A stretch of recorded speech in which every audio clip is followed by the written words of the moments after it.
नमस्कार दर्शक बंधु, चलतु जानिबा शुक्रवार दिन निज पर्स रे केउ 9टी जिनिष भितरु गोटिए जिनिष रखिले होइथाए धनर वर्षा। एही दुनिया रे एमिति कौनसी लोक नाहंती जिए धनर इच्छा रखि नथांती। समस्ते एही इच्छा रखिथांती ता पाखरे बहुत धन रहु, जहा द्वारा से तार सबु इच्छा पूरण करि परिबो। अधिक न हेउ किंतु एतिକି ତ धन रहु ଯେଉଁଥିରେ ସେ ନିଜର ଗୁଜୁରାଣ ମେଣ୍ଟାଇ ପାରିବ। ଅନେକ ଲୋକମାନେ ଧନକୁ ପାଇବା ପାଇଁ ଠିକ୍ ବାଟ ବାଛନ୍ତି କିମ୍ବା ଅଧିକ ପରିଶ୍ରମ କରିଥାନ୍ତି, ତ ଆଉ କିଛି ଲୋକ କପଟ କରି ଅନ୍ୟାୟ କରି ଅଧିକ ପଇସା କମେଇବାକୁ ଚାହିଁଥାନ୍ତି। ଆଉ କିଛି ଲୋକ ଅଛନ୍ତି ତାଙ୍କ ପାଖକୁ ପଇସା ତ ଆସେ କିନ୍ତୁ ବେଶୀ ଦିନ ରହେ ନାହିଁ। ସକାଳେ ପର୍ସ ଭରି ହୋଇ ରହିଥିବ କିନ୍ତୁ ସନ୍ଧ୍ୟାରେ ପର୍ସରେ କେତେଟା କଏନ୍ ପଡ଼ିଥିବ। ତେବେ କିଛି ଲୋକ କୁହନ୍ତି ତାଙ୍କ ପାଖକୁ ପଇସା ତ ଆସିଥାଏ କିନ୍ତୁ ବେଶୀ ସମୟ ପର୍ଯ୍ୟନ୍ତ ରହେ ନାହିଁ। ଏହି ସମସ୍ୟାରୁ ମୁକ୍ତି ପାଇବା ପାଇଁ ବାସ୍ତୁଶାସ୍ତ୍ରରେ ଏକ ଉପାୟ ବିଷୟରେ କୁହାଯାଇଛି, ଯାହାକୁ କରିବା ଦ୍ୱାରା ଆପଣଙ୍କ ପାଖରେ ପଇସା ସବୁବେଳେ ରହିବ ଏବଂ ଆପଣଙ୍କର ପର୍ସ କେବେ ବି ଖାଲି ହେବ ନାହିଁ। ଦରକାର ସମୟରେ ଟଙ୍କା ମିଳିଯିବ। ତେବେ ଆସନ୍ତୁ ସେହି ଉପାୟ ଗୁଡ଼ିକ କ'ଣ କ'ଣ ଜାଣିବା। ପ୍ରଥମ ଉପାୟ ହେଉଛି ମା ଲକ୍ଷ୍ମୀଙ୍କର ଫଟୋ। ଧନର ଦେବୀ ମା ଲକ୍ଷ୍ମୀ ସମସ୍ତ ଧନଜନିତ ସମସ୍ୟାର ସମାଧାନ କରିଦେଇଥାନ୍ତି। ଯଦି ମା ଲକ୍ଷ୍ମୀଙ୍କର ଫଟୋ ନିଜ ପର୍ସରେ ରଖିବେ ତ ଆପଣମାନଙ୍କୁ କେବେ ବି ଧନର ଅଭାବ ରହିବ ନାହିଁ। କିନ୍ତୁ ଆପଣମାନେ ମନେ ରଖିବେ ମା ଲକ୍ଷ୍ମୀଙ୍କର ଫଟୋ ପର୍ସରେ ଏମିତି ରଖିବା ଉଚିତ ଯେଉଁଥିରେ ମା ଲକ୍ଷ୍ମୀ ମୁଦ୍ରା ଉପରେ ବସିଥିବେ। ଦ୍ୱିତୀୟ ଉପାୟ ହେଉଛି ଅସ୍ତ ଗଛର ପତ୍ର। ଏହି ଗଛର ପତ୍ରକୁ ଏବଂ ତୁଳସୀ ପତ୍ରକୁ ଆମ ହିନ୍ଦୁ ଧର୍ମରେ ପୂଜା କରାଯାଏ। ଶାସ୍ତ୍ର ଅନୁସାରେ ଏହି ପତ୍ରର ବହୁତ ମହତ୍ୱ ମଧ୍ୟ ରହିଛି। ଅସ୍ତଗଛ ଏବଂ ତୁଳସୀ ଗଛକୁ ନେଇ ବହୁତ କିଛି ଉପାୟ କରିହେବ ଯେଉଁଥିରେ ଧନର ସମସ୍ୟା ଦୂର ହୋଇଯିବ। ଏହି ପତ୍ରକୁ ପର୍ସରେ ରଖିଲେ ଆର୍ଥିକ ଲାଭ ହୋଇଥାଏ। ଏହି ଅସ୍ତଗଛର ପତ୍ରକୁ ପର୍ସରେ ରଖିବେ ତ ଆପଣଙ୍କର ପର୍ସ କେବେ ବି ଖାଲି ରହିବ ନାହିଁ।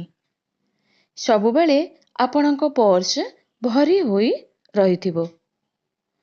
ଅସ୍ତଗଛର ପତ୍ରକୁ ଅଭିମନ୍ତ୍ରିତ କରି ଠିକ୍ ସମୟ ଦେଖି ଆପଣଙ୍କ ପର୍ସରେ ଏହି ପତ୍ରକୁ ରଖିଦିଅନ୍ତୁ।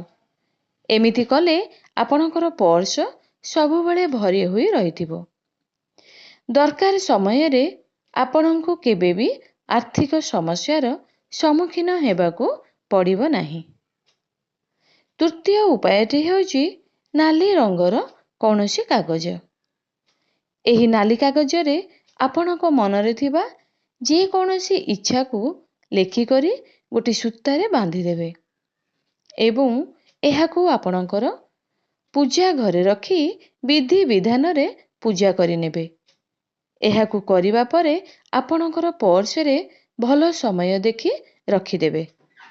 ଦେଖିବେ ଆପଣଙ୍କର ମନସ୍କାମନା ବହୁତ ଶୀଘ୍ର ପୂରଣ ହୋଇଯିବ। ଚତୁର୍ଥ ଉପାୟଟି ହେଉଛି ଚାଉଳ।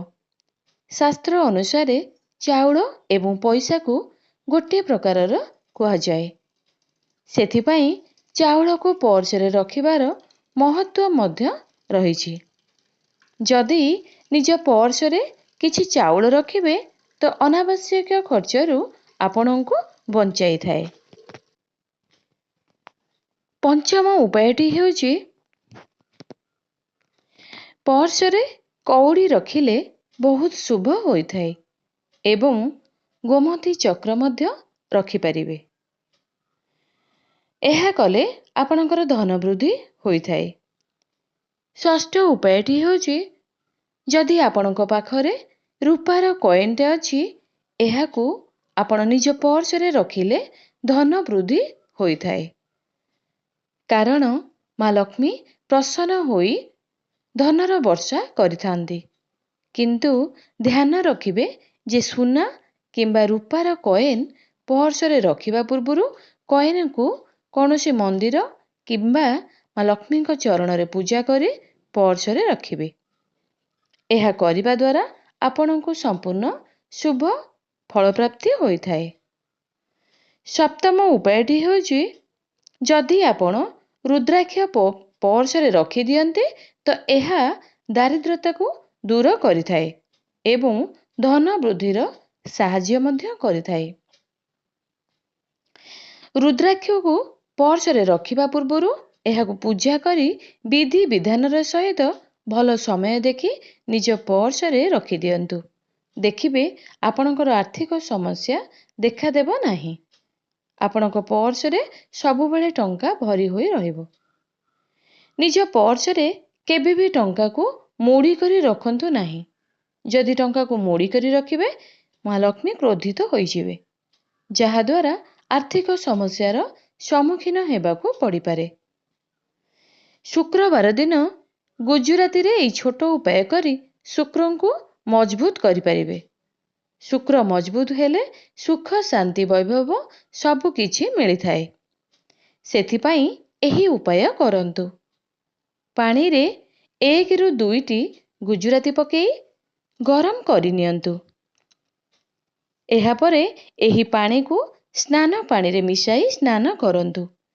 ଚାହିଁଲେ ସେହି ପାଣିକୁ କୌଣସି ଡବାରେ ଷ୍ଟକ୍ କରି ରଖିପାରିବେ ଏବଂ ପ୍ରତିଦିନ ସ୍ନାନ ପାଣିରେ ତାହାକୁ ମିଶାଇ ସ୍ନାନ କରିବେ। ଏହାଦ୍ୱାରା ପବିତ୍ରତା ବଢ଼ିଥାଏ, ଶୁକ୍ର ମଜବୁତ ହୋଇଥାଏ। ବିବାହରେ ବାଧା ଆସୁଥିଲେ 2ଟି ଗୁଜୁରାତି, ଅଳ୍ପ ମିଠା ଜିନିଷ ଏବଂ ଘିଅର ଦୀପ ନେଇ କୌଣସି ପବିତ୍ର ନଦୀକୁ ଯାଇ ଗୋଟିଏ ପତ୍ର ସାହାଯ୍ୟରେ ସେହି ସବୁ ଜିନିଷକୁ ରଖି ଭସେଇ ଦିଅନ୍ତୁ। ଆପଣଙ୍କର ଶୁକ୍ର ମଜବୁତ ହୋଇଯିବ ଏବଂ ଶୀଘ୍ର ବିବାହ ହୋଇଯିବ। ଯଦି ନଦୀ ନଥାଏ ତେବେ କୌଣସି ମନ୍ଦିରରେ ଯାଇ ଏହି ଉପାୟ କରିପାରିବେ।